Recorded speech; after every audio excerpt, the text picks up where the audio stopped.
You can't make an omelet without breaking eggs. This saying supposedly originated in France and has been attributed to a loyalist fighting against the French Revolution as justification for the deaths caused by his efforts. Since then, it has frequently been used as justification for attacks on others, which led to a lot of death and destruction. People who had their lives taken away or were left alive but broken.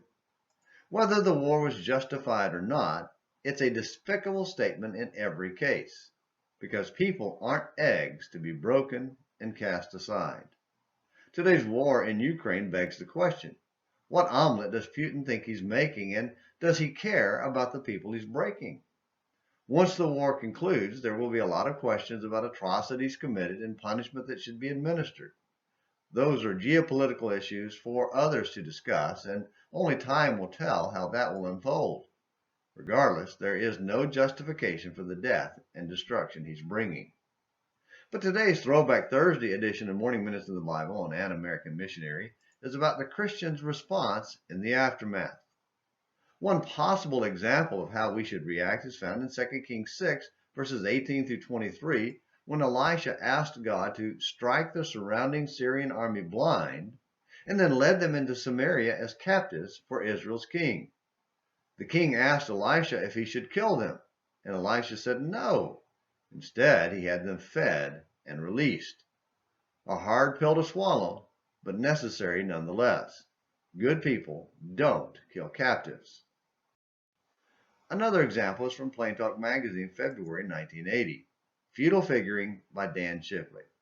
Then came Peter and said to him, Lord, how oft shall my brother sin against me, and I forgive him? Until 7 times? Jesus saith unto him, I say not unto thee until 7 times, but until 70 times 7. Matthew 18, verses 21 and 22.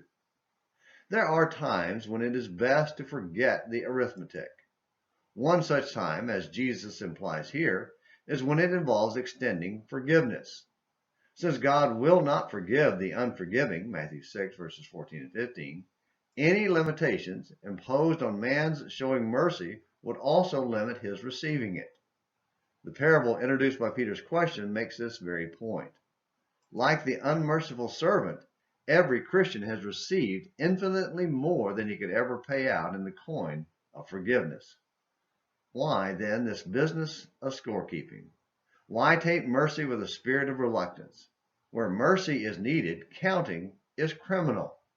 The important thing is not how many, but to forgive from a truly merciful heart. Matthew 18, verse 35. Oh, but Dan, don't you know what they did? That's just too much to ask. No, it's not.